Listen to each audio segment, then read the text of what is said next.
Hey everyone, today we are diving into one of the most misused hooks in React, useEffect. Many beginner developers use useEffect when they don't actually need to, and that leads to slower apps, unnecessary renders, and harder to read code. In this video, we'll go over why you might not need a useEffect, how when you actually do need it, and how to write better, more efficient React components. So what is a useEffect? Well, useEffect is a side effect hook that lets you synchronize your component with an external system, like an API, the browser, or a non-React library. If there are no external system involved, chances are you might not need a useEffect. There are two common cases where beginner developers wrongly use useEffect. Transforming data for rendering. React already renders when state or props change, so you don't need an effect to update a derived value. And handling user events, like button clicks. So events like button clicks should be handled inside event handlers, not use effects, because the effect runs later when you no longer know which event triggered it. You might ask, when do you need the use effect then? Well, you need to use it only when synchronizing with an external system, such as in cases like subscribing to a WebSocket, fetching some data from an API, although you might need to use some library for that, like React Query or something like that, or directly modifying the DOM. So why make this video, you might ask? Well, let's be real, every React developer has misused useEffect at some point or another. When I first started learning React, I thought if something changes, put it in effect. It felt like the right way to do things. Whenever props changed, I added an useEffect. Whenever state changed, I added an effect. And it worked. But my components quickly became bloated, harder to debug, and slower than they needed to be. At first, I didn't notice the problem, but over time my apps had unnecessary complexity, extra renders, and an unpredictable behavior. And notifications randomly appearing when I refresh the page, state updates happening at unexpected times, performance issues due to effects firing too often. Does it sound familiar? If so, if you've ever struggled with useEffects, doing things at the wrong time, causing extra renders, or making your code harder to follow, this video is for you. I want to save you from those same mistakes and help you write cleaner, more efficient React code. If you are a beginner React developer, these tips will help you avoid unnecessary effects and make your apps faster, more efficient, more predictable, and easier to maintain. Not just for you, but for the developers as well. So let's go over some real examples and of when you don't need any useEffect and what you might do instead. So let's take a look at our first example and figure out what might be wrong with it. So the thing is, we don't need a useEffect just to concatenate our two strings.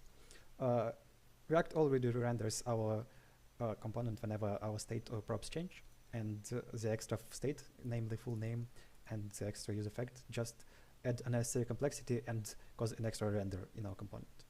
So instead of this, what might we do? Instead of storing full name in state, we can just calculate it inside render. So why this might be better?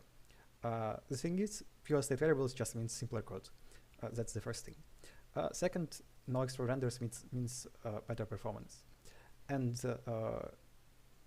of course, no risk of state getting out of sync. So let's take a look now at our second example and figure out what might be wrong with it as well. So here we have our component to-do list with some filtered to-dos in state, and we are using useEffect to update our state and filter our to-dos. Why this might be a problem? Well, every time to-dos or filters change, we update filtered to-dos with state, which causes an extra render cycle. And React already renders when the props change, so this state update is redundant. How might we fix it? So let's delete this bad code and look at a better approach. Instead of using useEffect, we calculate filtered to-dos directly inside render. And why this might be better? Well, React computes the filtered list automatically whenever to-dos or filter changes. And we remove unnecessary state, making the component simpler and faster. Alternatively, we can also utilize our use memo from React. So This approach is even better, and it optimizes expensive filtering with the use memo. If filtering to-dos might be computationally expensive, then you might still want to avoid recalculating it unnecessarily.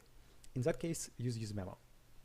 It lets you only recalculate filtered to-dos when to-dos or filters change, preventing unnecessary work.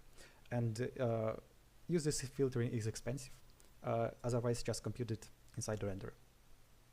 So let's take a look at our third example and figure out what might be wrong with this one. So what's wrong is our useEffect runs after render, not instantly when the button is clicked. And this means that the alert might trigger at the wrong time. For example, if the component renders due to some unrelated state change.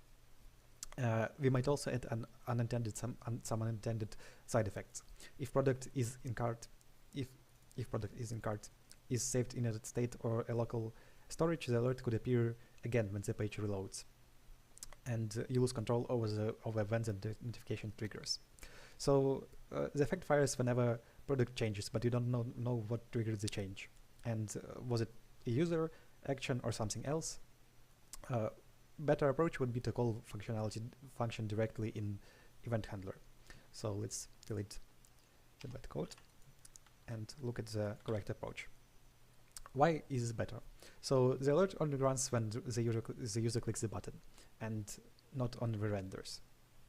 The event handler is direct and predictable, no hidden effects, and no risk of triggering unintended alerts on page refreshes. Also, it's way easier to look at and trace what is happening in this component.